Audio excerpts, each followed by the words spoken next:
Metropolitan Council. It is Wednesday, May 30th, 2018, and I call the meeting to order. The first order of business is the approval of the agenda. Can I have a motion to approve the agenda? So moved, Madam Chair. Seconded? Second, thank you. Any discussion? All those in favor say aye. Aye. Anyone opposed? The motion is adopted. The next order of business is the approval of the minutes from our May 23rd meeting. Can I have a motion to approve? Move it. Moved and seconded. Any discussion on the minutes? All those in favor say aye. Aye. Anyone opposed? The motion is adopted. At this point in the agenda, members of the public who wish to address the council on matters not on the agenda may do so, but I'd ask you to just please limit your comments to 3 minutes. And I know we do have one person signed up, Miriam Nguyen, if you'd like to come up and address the council and just please introduce yourself. And it looks like we might have a second person. Okay, terrific. Welcome. Hi, I'm driver 73522 out of East Metro. My concern is we still have a driver that was assaulted and dismissed from his employment. Now it's 3 weeks and he's not been giving his job back. He's without pay and it's not right. A couple weeks ago, several of the operators got up and spoke on being assaulted and just having the safety and security of knowing that we can go to our jobs and go home to our families without incident. And Metro Transit would actually help us out and look out for us, but that still isn't happening. So my concern is, as a driver who also has been assaulted, I'm very upset and disappointed in Metro Transit as well as the council for standing behind Metro Transit, for not protecting the drivers, for finding fault in what they do, even though self-defense is all right. We're not allowed to protect ourselves against the passengers who come on the buses and have history of assaulting drivers. It's unfair and it's not right that we still have a driver who does not have employment still because he protected himself. It's also unfair and not right that we have Caucasian drivers who will provoke passengers and they get an assault. They have assaults or they have incidents happen on their bus and they're never investigated. There's nothing that ever happens to those drivers. They just get right back in the seat and keep moving. But the black drivers they're always looking for fault and they're trying to pin things on black drivers so that they lose their jobs, such as Harry, who we need to have come back to his job. He did nothing wrong except protect himself. So my question to the council is, are you all going to do anything? Are you all going to stand behind the drivers, or are you just going to allow us to continue to be assaulted and then get kicked out of our seats and not be able to take care of our family? I think so. Anybody? Can anybody answer that question? Are you going to stand behind us? Well, I can say that this is something that we do take really seriously, and driver safety is something we take really seriously, but typically we don't respond to questions during public comment. I know that Metro Transit is working on it and trying to work with drivers on this issue, and appreciate your testimony. Yeah, I am also in the barrier committee, and we're not moving forward with the barrier committee because like I said, I'm on the barrier committee. Surveys have not been conducted to give to the drivers. We have those 20 buses out that we're testing, and I drive one. I've driven one several times on the 64 line. I get on the bus and the passengers still can get at me. They can reach around, they can still throw hot fluids on me or whatever it is that they want to do. I'm a shorter driver, so my issue is I have to move up closer to the steering wheel. I still don't feel protected. I don't feel safe with that. There's a lot of flaws. There are a lot of flaws. And I hear you all say we're working on it, and it will take time, and I understand that. But in the meantime, what are we supposed to do? What do? We continue to get assaulted. We continue to lose our jobs. We continue to get penalized for protecting ourselves. It's just not right. And I want you all to know that it's not right. And if it were your daughter or your son or your mother or your father, how would you feel about it? How would you feel? It's just not right. Thank you. My name is Mark Hughes, and I'm, in all due respect to the Met Council, I respect you all. But I want to bring up an issue that happened just this past Sunday. And while everything in this life is not perfect, I ride First Transit Metro Mobility. And the ironic part was I had an 11 o'clock ride, got picked up at 11:05 at my home in Shoreview, was taken to the Walgreens in White Bear Lake, which I wanted to do, got there at about 11:33. And then I waited till about 1:25 because I went to McDonald's at lunch to come back to Walgreens. Waited till about 1:25, called in to see when my next ride was coming because I was going to the Saxon Lanes to practice my bowling because I'm not good. But at any rate, she said, you don't even have a ride home. There are no rides listed. And the day before, prior on Saturday, which you can make your rides, I did have a ride back to Saxon Lanes and then a 3:12 return to my home because we have a 4 o'clock curfew in Shoreview. So in other words, she said, call back in 15 minutes. We'll find out who's at fault. So I called back. They listened to the tape, found out they were at fault. And it was 10 after 2 by the time we left Walgreens, which is really wasting time. And so then I had a 3:47 ride back to my house because I had a 4 o'clock curfew. And I asked to have it moved because we weren't through with our 3-game match yet. And they wouldn't do anything. I said, well, just let everything alone. Then I'll forfeit the other game, which I did. But when I'm calling in rides, I'm not making a whole bunch of rides to see if I can go someplace just to see if I can have the ride. I got something to do when I get there. And so I respect you people. How about a little respect for me? And there's been other issues of not being strapped in and things like that, but that's time for another matter. And I've been looking to get in to talk to the chair to see. And I'm also, Rep. Albright had a bill this last session to have it Metropolitan switched over to the MTC, which it once was back in the early mid-70s when it started, which I think we ought to give some consideration because I think having everything under one umbrella would be, at the end of the day, more efficient. I think Brian Lamb does a good job as a manager. Now, your startup cost might be more now because we didn't leave it alone at the MTC, but I think we should give it some consideration because it's not really working this way. The demand on the drivers is tough, but the population for the disabled community is growing, and so we got to take a better look at this. Thank you for your time. Thank you. And anybody that wants to respond to me, if you want my information, I'll. Thank you. Are there any other members of the public that wish to address the council? Seeing none, then I think we'll move on to our business item, an information item, a 2040 TPP update for project additions. Welcome, Nick Thompson. Madam Chair and members, thank you for the opportunity today to give you an update on the TPP.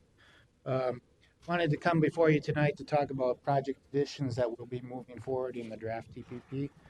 And we thought we'd come a little early because in June we'll be coming back for your approval to release the draft TPP, and we wanted to separate those two actions. So I'll give you a current update of where we're at in the process for releasing the TPP and approval, and then talk about the project additions that are new as of even as today as well that will be added to the TPP. In March and April, we brought the request for release for public comment to draft TPP to TAC Planning, which has been the advisory group that's really been helping shape the TPP comment and providing comments from our partners, and TAC and TAB. And at that time, we said we'd come back to them with an information session about what projects are being added after they approved or made their recommendation to release. We knew we'd have to come back because the legislature was still in session. We knew there'd be corridors of commerce projects added, and but we didn't want to delay the timeline and wait. And so TAB acted, and they said they agree with this timeline for release. Come here now in May to talk about the projects, and then we'll be back in June seeking your approval for release to the public. It's the summer that we have the public comment period. So when we're back in June, we'll talk about our public engagement plan around that. And then this fall, we're still on track, same schedule to release or to have a final approval in October of the TPP. So the recent activity that we're going to talk about tonight are the new projects in the metro area that are related to the corridors of commerce. There were two announcements. Number one, on May 1st, they announced the first project selected from the original $400 million in corridors of commerce projects. We also have some new highway mobility dollars to fund. This is, and I'll talk about that. We've mentioned it before, but this is MnDOT has agreed to shift some of their money towards mobility investment in the metro area. And then the legislative session. Unfortunately, I'm coming to you today just to talk about highways because we had hoped that there'd also be some transit projects that we're talking about to add, specifically the Arterial BRT, but they were not included in the plan. But those would have been updates today too. Today, the governor signed the bonding bill, which it really does affect some of the projects in the TPP, which I'll cover. That has more corridors of commerce projects and some local projects that do need to be reflected in the TPP. So there's 5 corridors of commerce projects. So The way to think about Corridors of Commerce now is there's $800 million that went to this program this year that were allocated to this Corridors of Commerce program by the legislature both in 2017 and now in 2018. Of that 800 million, 332 million is for metro area. So roughly 42% of that of those investments in congestion-related projects are in the metro area. The first round announced 4 projects, and all 4 of those happen to be projects that we do need to bring into the TPP because all 4 of them were in our urbanized area that we're accountable for. So project 1 and 2 are in Sherburne and Wright County. Project 1 converts Highway 169 in Elk River to a freeway by removing 3 signals and improving interchanges. Project 2 is expanding I-94 between St. Michael and Albertville, adding a lane. Both of those are, again, in our region, and both of those are projects we offered letters of support as council in the Corridors of Commerce application. Project 3 is the new one announced today as part of the new Corridors of Commerce money.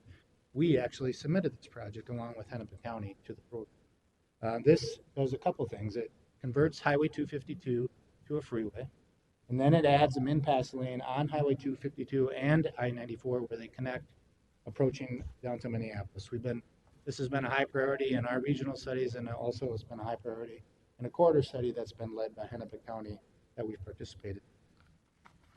Project number 4, 494 Mnpass. It's a portion of the priority Mnpass lane that we've identified. We again submitted this project, the Corridors of Commerce project. Right now, it is a project that goes from Highway 77 to roughly France Avenue or Highway 100. And with that, the 5th project is a strategic capacity project, which is an upgrade to the 494 35W interchange project. So all 5 of these projects are ones that the council either submitted or supported in this process that are big improvements to mobility in this region.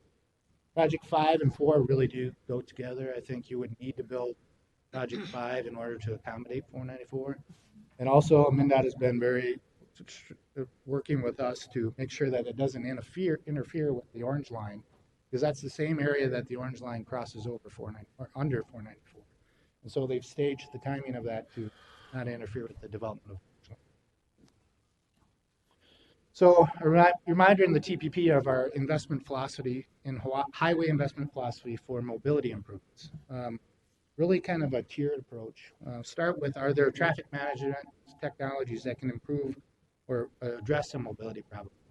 Ramp meters, signal timing revisions, fiber optics, communications, incident management, those technologies that are lower cost that have a big benefit. And then go from that. If that doesn't solve the problem, low cost, high benefit, auxiliary lanes, new designs on interchanges are examples. From there, we move on to Mnpass lanes as our strategic investment priority, where you basically use pricing to guarantee a congestion-free option, but it also benefits transit, carpools, and as extra capacity improved. And lastly, if those investments aren't right for addressing mobility, we do strategic capacity investments, like 35W for energy. That's the priority we've looked at both in when we submitted projects to the Corridors of Commerce, but also in when we're looking at investments in mobility in the TPP. So how does the Corridors of Commerce line up with our regional planning process? It's very consistent with Mnpass. So those 2, Highway 252 Mnpass and the 494 Mnpass, were our next tier of Mnpass. If you look at this map, we're starting to have a network of Mnpass. The blue lines are existing Mnpass that are there today. The dark orange lines are ones that are already funded in our TPP, and they were, prior to tonight, they were going forward in the current revenue scenario. The light orange lines were the next tier priorities that came through our Mnpass 3 study. And so the Corridors of Commerce is matching up with those in next investments. But it also matches up with our other major regional study that we recently completed. That's the Principal Arterial Interception study, where we identified 30 intersections on the Principal Arterial network that had traffic signals at them that the solution to improving mobility was to make an interchange. And so there's interchanges on 252 and these interchanges on 169 and Elk River were all identified in those studies as high priority. So Corridors of Commerce is funding 6 of the 30 high priority interchange conversions. So they match up well and very consistent with that study in our PPP. So that's the corridors of commerce projects that will be added to the TPP that are major projects. But over the past 6 months, we've been working with MnDOT because as we were developing the TPP, we identified that mobility funding is what was really being challenged in the long-term investment.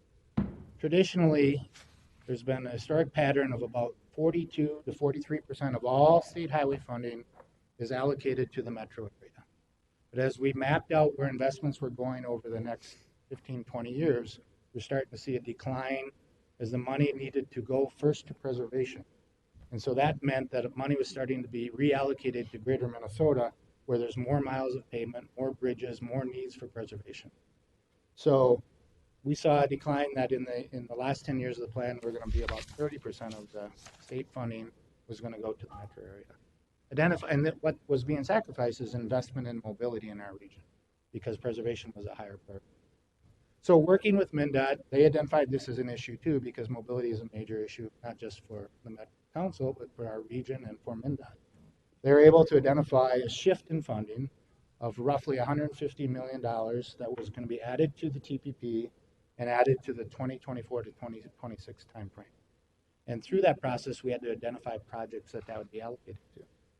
So our biggest needs will continue to be in Mnpass, and so we're allocating some of that funding to Mnpass. And I'll talk about where that recommendation is in this presentation. But we also freed up some additional money for lower cost investments. These would be for small congestion management projects, matching local contributions to interchanges, and other projects that we don't have necessarily identified tonight, but we know there's a list of interchanges that are seeking state funds as match and other projects. And so roughly $9 to $30 million in new money is coming to this region for those type of investments between 2022 and 2040. So MnDOT has been a great partner in this, working and shifting some of the investment towards mobility in the metro area. This is a dent. We'll still see congestion as the TPP comes out. You'll still see, even with these investments, as a region that we have that's growing, we'll still need more investment in highway. So where this new money gets programmed, we're recommending a couple steps. Number one is finish or fund the next highest priority Mnpass Lane. This is on Highway 35W between Roseville and downtown Minneapolis. This would be roughly $89 million investment in that corridor. In the next 3 to 4 years that we'd have that investment go forward. It is in the southbound direction only. That's where the biggest need is, and that's a roughly amount of money that is available to program for that. Ideally, just north of that is the Mnpass Lane that's being added between Highway 36 and Highway 10. And so the MnDOT's goal would be to align these two projects so that they both open as one continuous Mnpass Lane on that corridor to downtown Minneapolis, open in the same year, 2021. A lot of work has to be developed on that project, but it seems to be a reasonable goal that MnDOT would pursue. This is a great investment for transit also. This is a very heavy transit corridor, just like 252, and having a continuous Mnpass lane that entire direction, the southbound and the northbound north of 36, will benefit not just autos, but trucks and transit. So we're recommending that was our highest priority unfunded Mnpass project, and we recommend for that. We're also adding a whole bunch of large projects to this region that have some to minimal scope tied to them. And when the project's at that stage, they have a tendency to grow in cost, or they identify issues that bring costs up. So we're recommending that we withhold some roughly of this new mobility money, roughly $100 million, that we wait until these projects develop further to see if they need any new additional funding, and then come back to the council at some point and have a TPP amendment, maybe next year, that says this is where that money is being allocated to.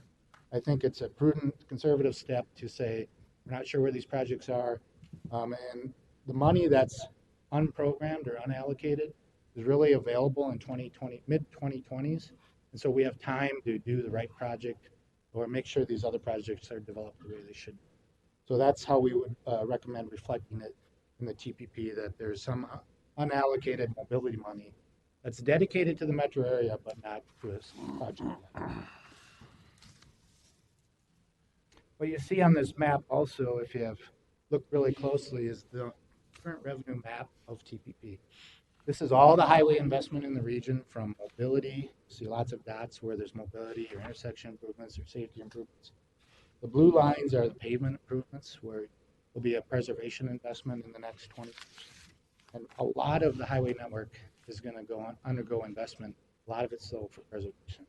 And then when we do those preservation projects, if there's a mobility need in that corridor, that's often the time that we allocate some of this mobility money to both improve the pavement or the bridges, but also fix or improve some of the mobility in those corridors. Nick, can I just ask a clarifying question if you go back real quick? So the allocating the remaining 2020, 2024, 2026 funds, are those the 50 million in? It's 100 million of that money Okay. is unallocated. 50 of that million of that 150 is moving Would be towards the allocated. 35W project. Got it. Thank you. So how does our TPP change? So based on what we've presented to you in the past, this current revenue scenario shows projects 1, 2, and 3 there as new additions to the Mnpass network as funded. The other lighter blue thinner lines are projects that are not developed yet, but will be, and they're fully funded as Mnpass managed lanes. And when you look at this map, you start to see a network of Mnpass lanes. All these facilities are expected to be open as Mnpass operating by 2025 or 2026. So in the 20 years from when the first Mnpass lane opened till when these projects are completed, you've seen the development of really a strong network that benefits transit. Our region's approach to congestion and mobility and congested corridors by offering kind of that choice to avoid congestion and really protecting that congestion and mobility investment by pricing to guarantee that not only the day it opens that there's a mobility option, but 20 years later that lane still is as an option for those who need to avoid congestion. So the bond bill and this new mobility money also affects several local and strategic capacity projects that will be reflected in the TPP. So several interchanges received funding in the bonding bill that many are matched with regional solicitation funds, local funds that we can now say are committed projects. I named before in Brockton Lane interchange, Highway 10 and Thurston Avenue, which has had a series of funding from regional solicitation to freight money to local commitments. 169 and 101st Avenue again had regional solicitation money. In Carver, the 101 turnback received full funding, and I believe that is both a reconstruction and expansion and then a turnback. And so that's an important one that we do reflect in the TPP. And then the 70th Street expansion project, which I believe is called Argenta also. So that's one that's greater than a mile long that will be reflected in the TPP. But there are roughly 20 interchanges that are now funded in the TPP that are driven from either freight studies or a regional principal arterial corridor study that in the next 10 years, those signals will be removed and become interchanges, which on that network is a very big investment in mobility. And so you see this investment both in Mnpass, in strategic capacity like 35W494, in interchanges that are safety improvements. So our strategies are being deployed throughout the metro. And though there's a lack of funding, we recognize a lack of funding for investment. There's a lot of investments that's going to occur in the next 10 years that is going to affect and improve mobility. So those are the projects we're recommending adding. We wanted to bring those to you, answer any questions you had today, and be back next month to ask for your approval to release the draft. Any questions? Commissioner Dorsey. Madam Chair, Nick, is there any risk of, by not allocating those dollars until the future, is there any risk of losing that allotment, that allocation? There's always risk, but I think MnDOT is now committed that is for metro area, and the biggest need in the metro is for mobility on the highway side. The preservation needs seem to be well matched, at least in the next 10 years. So we'll work hard with MnDOT and our local partners to make sure that the those new projects are right in that we, as soon as we're ready, identify the projects with that unallocated funds that we should go to kind of secure and really make a commitment to that $100 million. But there's things can change, and that money is now 8 to 10 years out, so we want to make sure Sure. it's allocated as soon as we can. So question about the projects that we're not ready to commit to.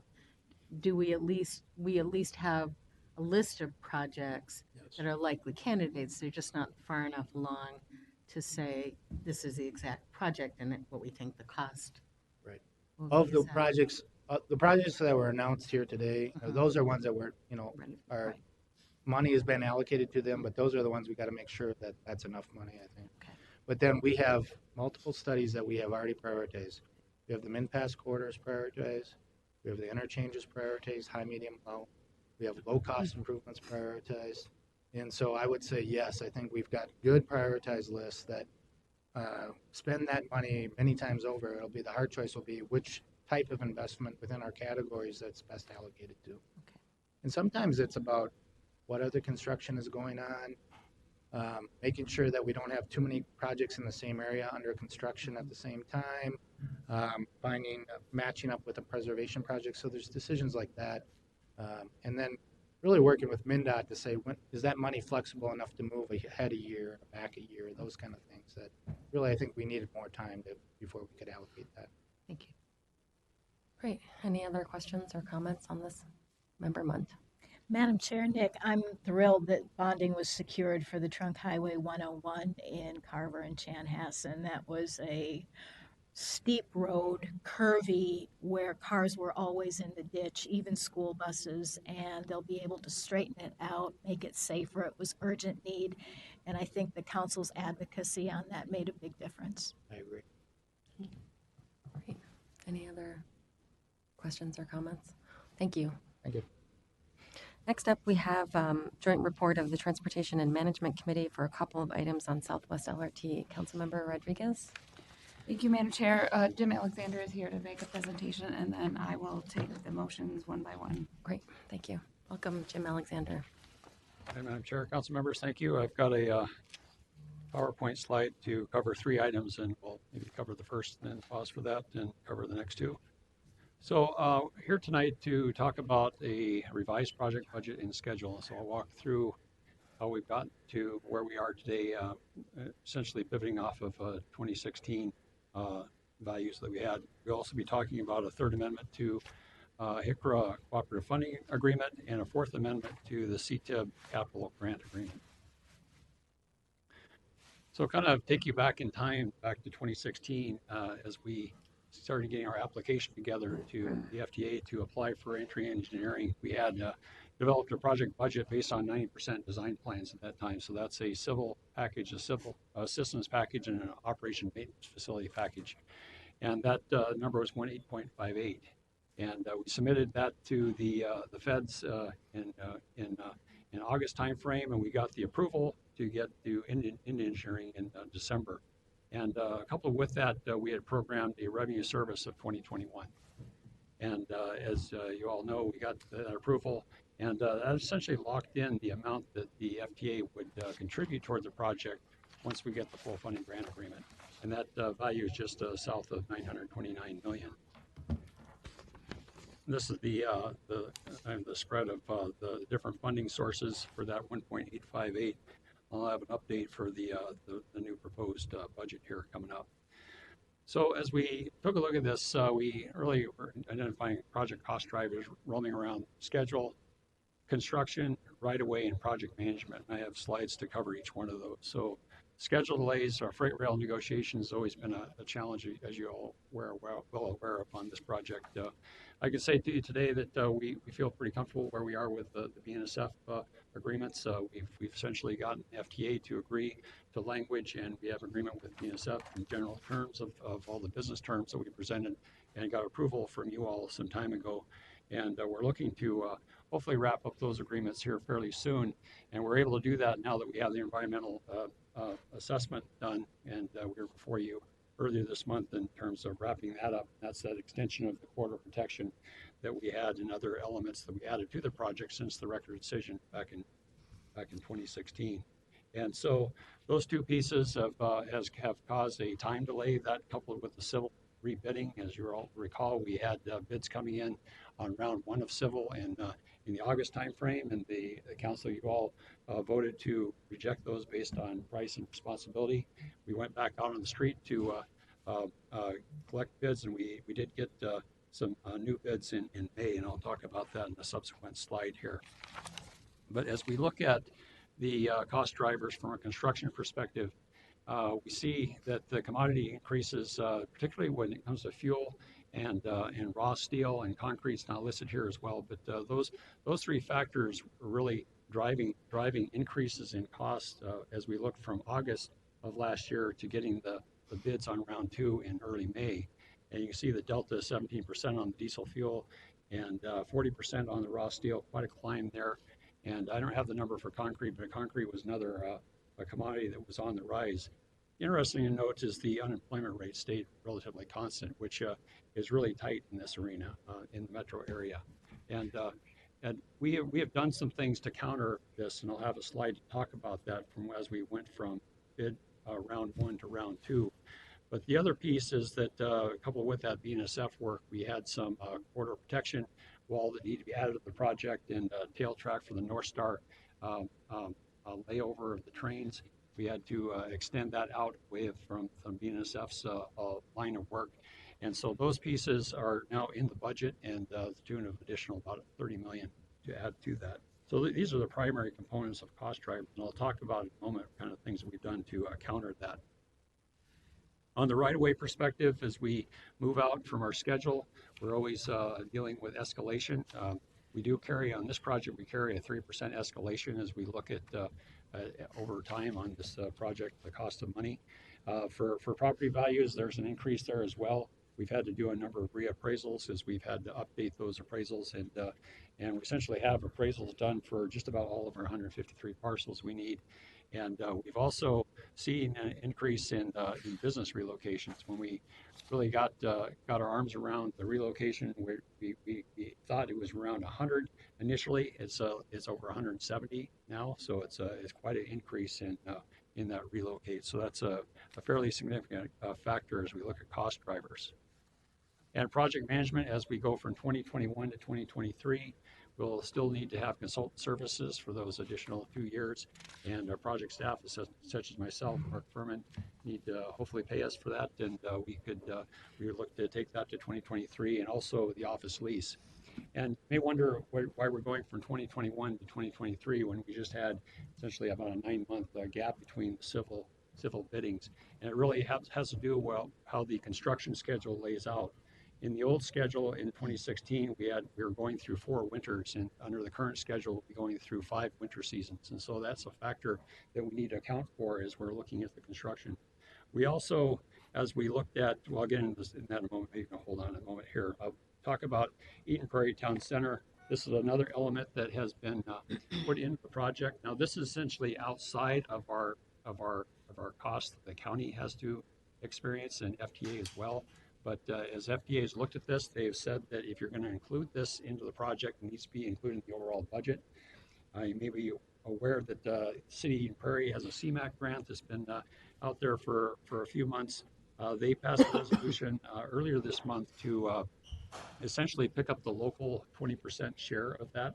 So the City of Eaton Prairie is going to be contributing monies to that 6.1 to a full 7.7 to add the Eaton Prairie Town Center Station into the project.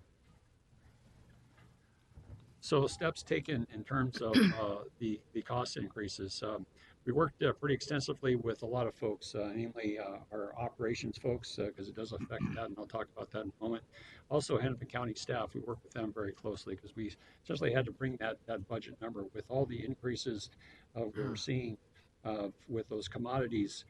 We had to take a look to see what could we do. So when we got those bids back in August, we started taking a look at commodities pretty hard at that time. Started taking a look at what can we do from a relatively quick perspective to reduce the risk, if you will, from the contractor's perspective, and maybe take that on a little bit. So one of the things we did is add additional time. So that schedule I was talking about going from 2021 to 2023, we actually added a number of days to the civil contract.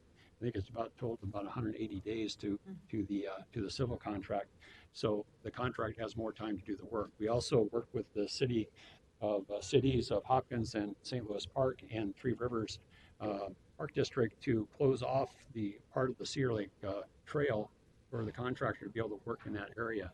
And other things we looked at, we looked at increasing the limited notice to proceed to the contractor and giving them more time up front, and increasing the mobilization. We felt like those type of things countered those commodity increases, because we frankly expected to see a higher bid that came in.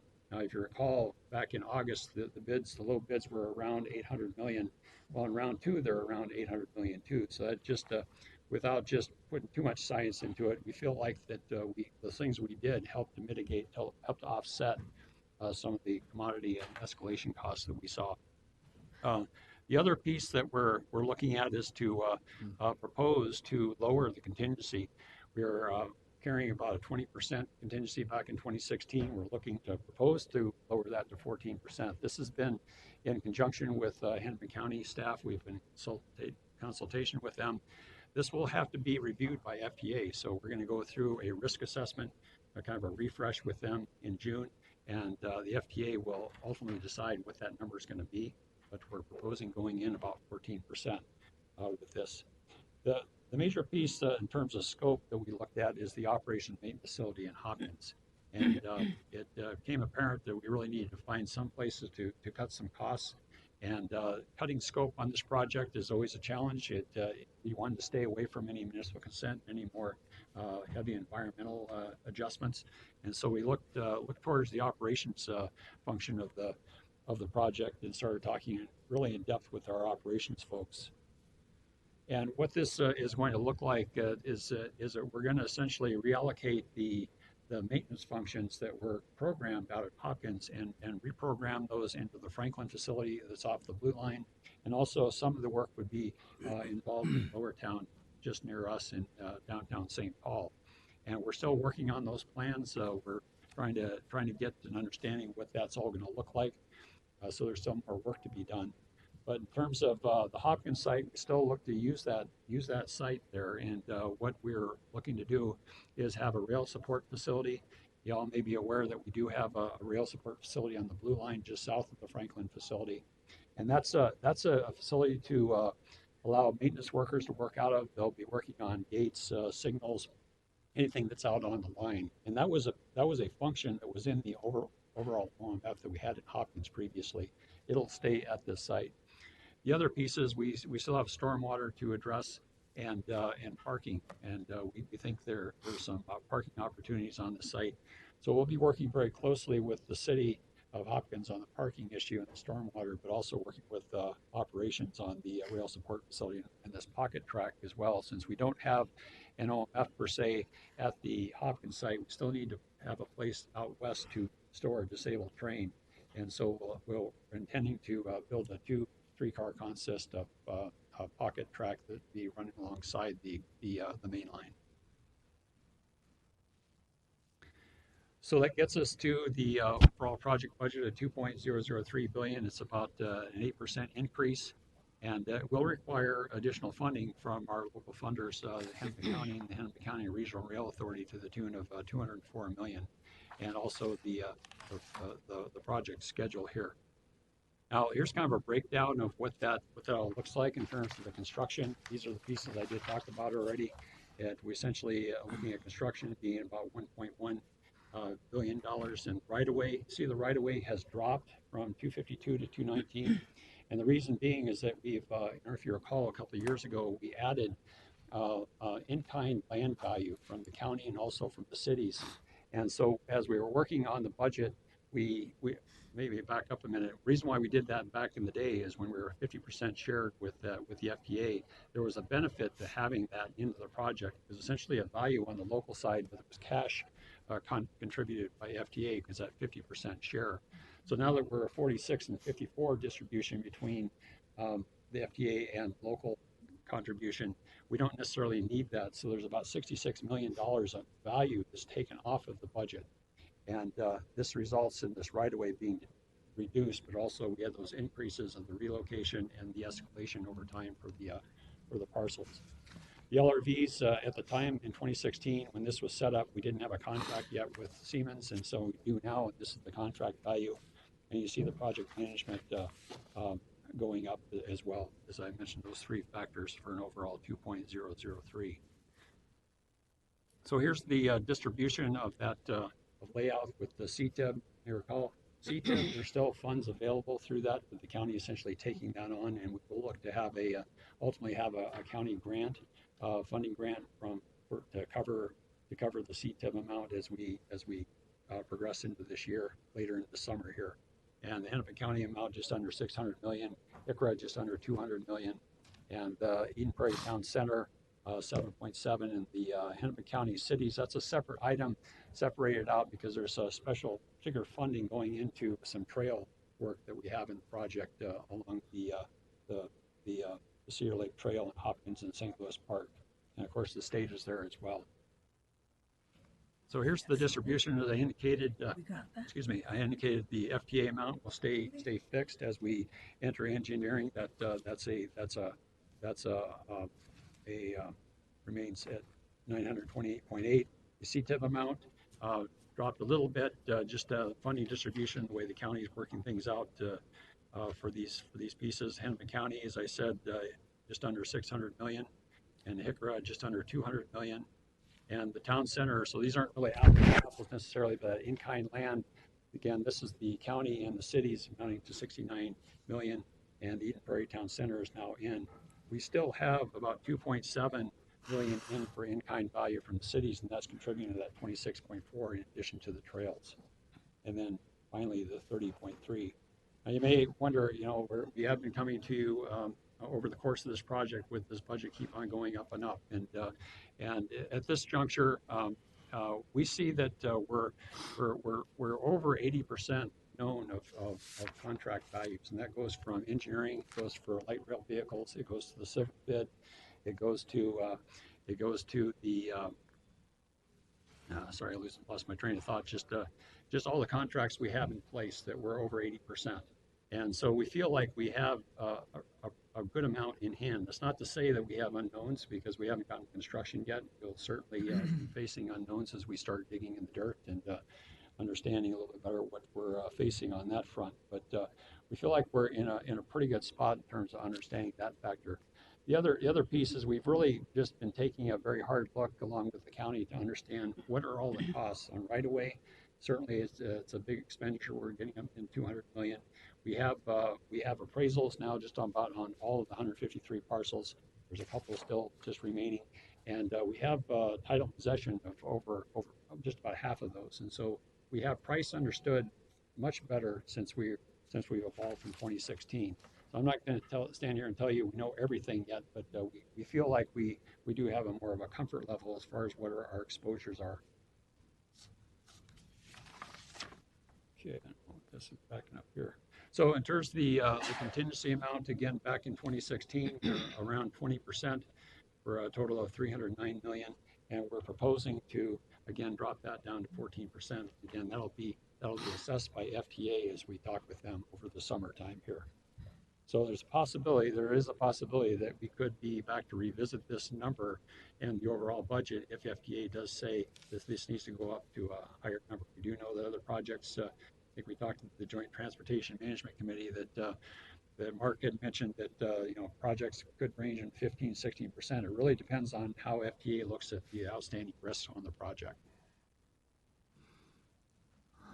So the other piece that I want to stress here as we've been working with the county is that we're introducing, or reintroducing, I should say, because the Executive Change Control Board has been in existence under the CTIP framework. It'll be now under the county, and this is really a board of appointed officials that will sit on this board to evaluate any change orders that are over 350,000 and on the civil, on the systems contract, And then they'll also be looking at any changes. So there'll be a periodic review of all change orders and any changes to contracts we have. And this body will be made up of the chair of the Met Council, the chair of the UCCB. There will be another Met Council individual on there, and there will be 3 Hennepin County commissioners on that. And those are all voting members. Then there'll be a non-voting member from Ramsey County. We felt, since this is an extension of the Green Line, we felt that Ramsey it would be a benefit to have them on this board as well. So in terms of next steps, we've done a lot of checks here already. What's remaining here is tonight for this for this action, and then we'll be before the county boards tomorrow afternoon for the Hennepin County and Hennepin County Regional Rail Authority consideration.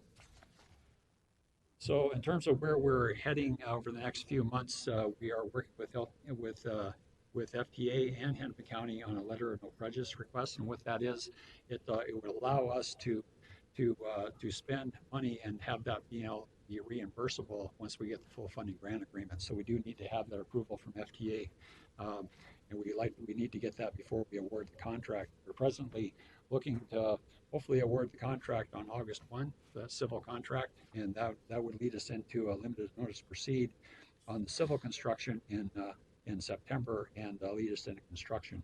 And about that time frame, we would look to apply for the full funding grant agreement, assuming we can reach an accord with FDA on all the documents we need to get to them. So here's just a little bit about the LONP.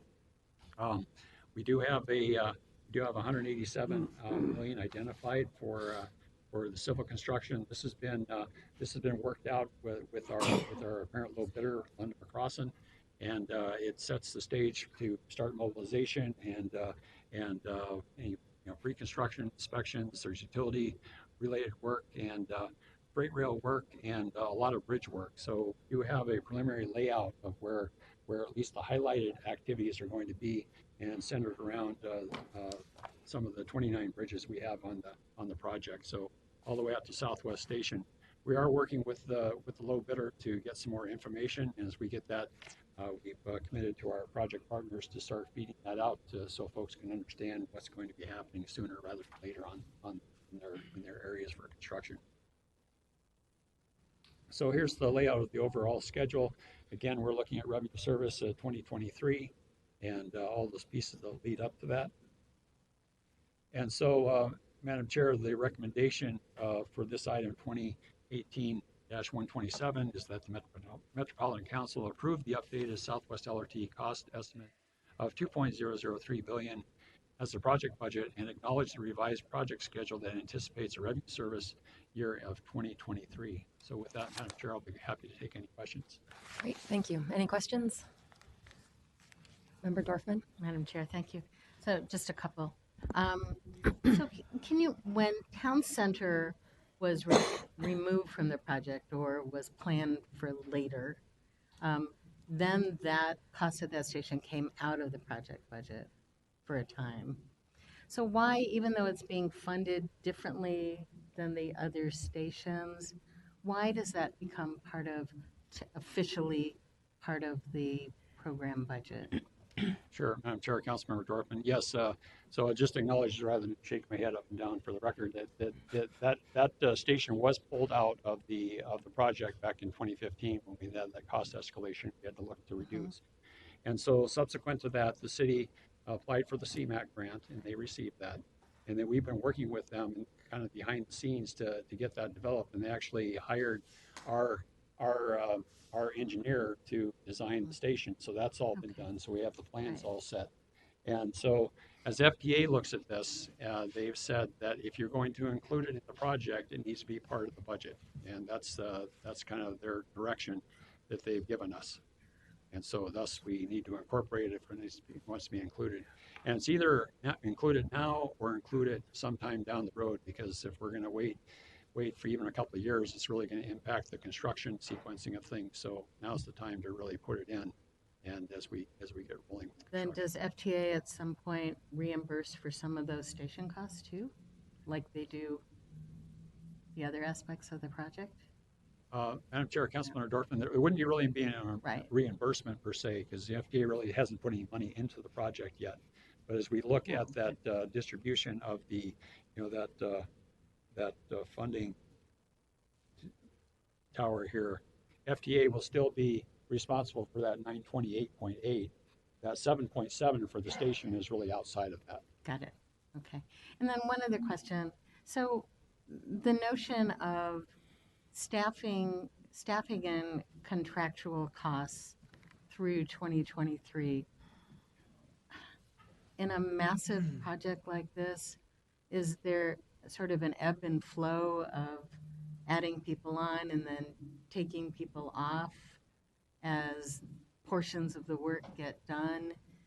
And has that all, or will that all be looked at in a way that you can sort of maximize the cost efficiency there too, so we're not keeping people employed beyond when they need to be? Sure, Madam Chair, Councilman Dorfman, we did just that. We actually looked at that with the county to understand. We're really going to start getting into our peak as we get into the heart of construction, particularly with the civil construction. Those first 2 years and third year will be really busy for us, and so you really kind of peak up as we start getting done with civil and systems comes on and testing comes on. The folks will start to phase out, so to speak. So we have that all programmed in. It's really based on our experience on previous project, primarily central. Thank you. Great. Other questions or thoughts? Just, Member Elkins. yeah, the one kind of big disappointment for me is in the cutbacks in the city of Hopkins, because we had already acquired and relocated several businesses in anticipation of building the OMF there. And so as the dust is settling, the city ends up with both a loss of tax base and a loss of jobs at the same time. So we've been, very good about, helping them secure grants for development around the stations. And they've been, quite successful in with planning for them and leveraging. But I'd ask that we, continue to keep the city's interests in mind, because they have really made a big sacrifice for us on this. Thank you. Other questions? Or Member Munt?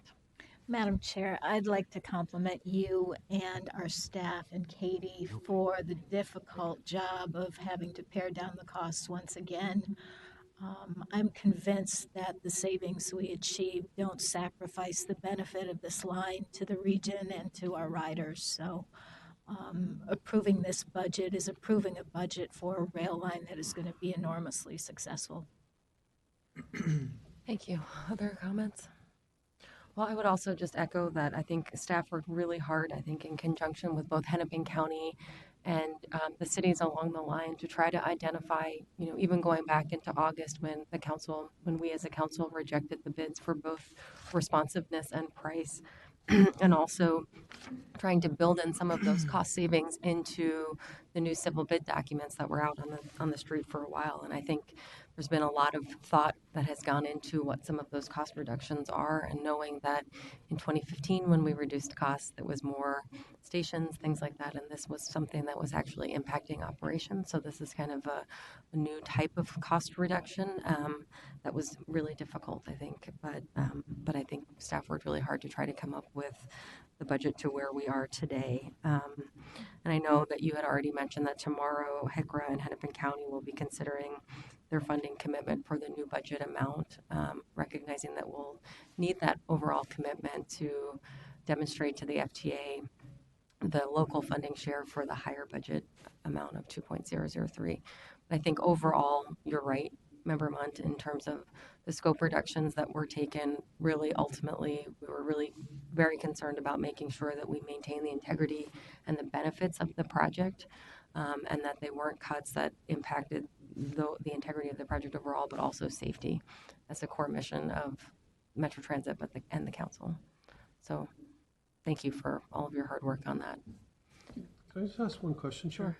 Yep. Just real simple. So tomorrow, this will come in front of those two groups. And if in fact, for whatever reason, they would delay it, then what does that do to us in regards to our schedule? Or is tomorrow kind of like the drop dead date about? So I can try to answer that question. I think there's a couple of milestones that we're looking at now through the end of this summer. We opened bids on May 3rd, and bids are active for 90 days. So we need to be able to try to award those civil bids on August 3rd. In the meantime, the FTA has to do a financial capacity assessment and a risk assessment. And so in order to be able to do those assessments and have enough time, they need a new budget amount and a new approved budget amount, but also to be able to demonstrate that local funding commitment. So it's really important from a milestone and a timing perspective that the county take those actions under consideration tomorrow. Do Madam you Chair, wanna just add- a friendly Sure. amendment. It's actually August 1 is the 90-day. Oh, sorry, August 1. Excuse me. Thank you. Member Commerce. Thank you, Madam Chair. I just want to echo the comments that you've made and Councilmember Mont made in particular about just a statement of gratitude for those of you who've been so involved in continuing to move this project forward, both among council members, our chair, and among our staff. I actually wore the pin from the 2011 full funding grant agreement signing for the Green Line, and I think there's a great analog there. I mean, that was more than 7 years ago. In March, with the Green Line, we moved 1,150,000 riders just in that month alone, and there's been, I think, really a tremendous response to that infrastructure improvement, and it's proven as a way to create more of our residents to opportunity of lots of kinds. So I just wanted to say thank you again. I know that, you know, projects like this have many iterations, many twists and turns, but there is a great outcome yet to be had. So thanks. Thank you. Would you like to read the motion? Yes, thank you, Madam Chair. I did want to say briefly, I also want to echo everyone else and say thank you to you for your leadership on this, and also to our staff for their perseverance and professionalism in moving this project forward. And also to our partnership with Hennepin County. I know they haven't voted on it, but I'm really grateful that they are taking the lead in trying to expand our system and grow our system in the Twin Cities. Certainly the legislature is not.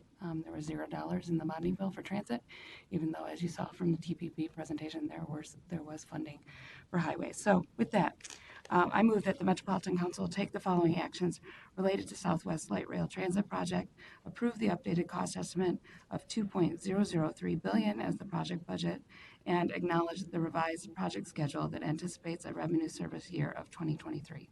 Thank you. Is there a second? Second. Any discussion? All those in favor say aye. Aye. Anyone opposed? The motion is adopted. Member Rodriguez? Are you going to present on this, or is it just a read a motion? Sorry. I move that the Metropolitan Council authorize the regional administrator to negotiate and execute the third amendment to the cooperative funding agreement with HIPGRA for the Southwest LRT to extend the funding agreement to August 31st, 2018, increase the amount of HIPGRA's share of project funding by $4,219,863, and further clarify roles and responsibilities regarding use of contingency, liability, and insurance in the corridor, financing federal grant reimbursements and costs associated with the unlikely event of a project shutdown, and procedures for collaborative decision-making. Second. Any discussion? All those in favor say aye. Aye. Anyone opposed? The motion is adopted.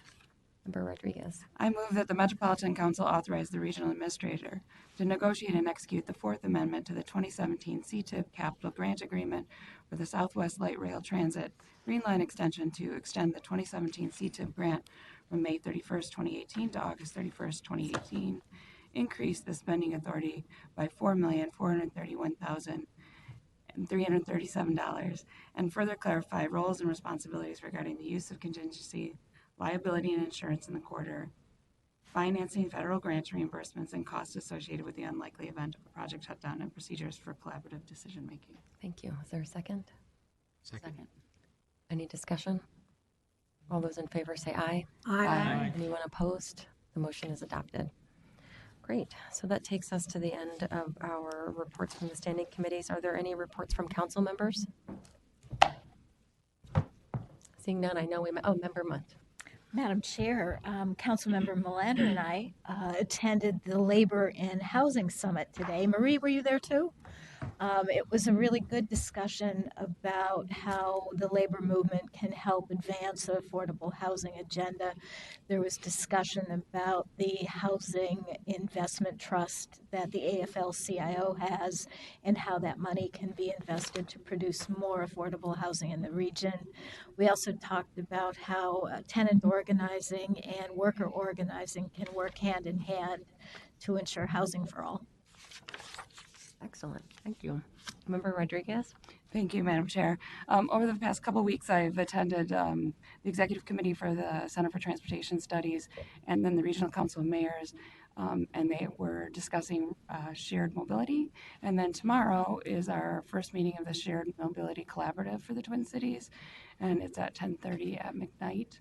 And again, discussing shared mobility and the future of transportation. Thank you. Others? Member McCarthy? I also had the opportunity to attend the Twin Cities Water Monitoring Data Assessment Group, and it was in New Brighton. And so our environmental services coordinates many different public, private, and nonprofits in regards to monitoring the quality of water and also monitoring the volume. And they just shared the many different ways that they did it. There was about 40 different communities there, from public, private to nonprofits, and it was just really fascinating. And one Midwaquidin Sioux, I'm gonna mispronounce that. They even use drones to map things. So it was just really fascinating. Interesting. Thank you. Any other updates? Member Reynoso and I attended today the Governor's Task Force on Connected and Automated Vehicles, which was the kickoff meeting for that group, which was quite interesting to see the folks around the table looking and coming at the issue from a number of different perspectives. Obviously, as the MPO and the Long Range Transportation Planner, we have a pretty significant role to play, I think, in being part of that conversation, and also our conversations about land use and the future of land use in our cities as they go through comprehensive plans in the future. So it was an interesting conversation. I think pretty short turnaround. We have to create a report for the governor and the legislature by December 1. So there will be a number of meetings that will be occurring over the next couple of months. And there's a lot of opportunities for folks to participate and get involved if they're interested. There's, I think, 8 subcommittees on different topics. And I'd be happy to share those with folks if you're interested. I think do you have an update? No? So, no? Okay. If no other updates, I'll take a motion to adjourn. So moved. Moved and seconded. All those in favor?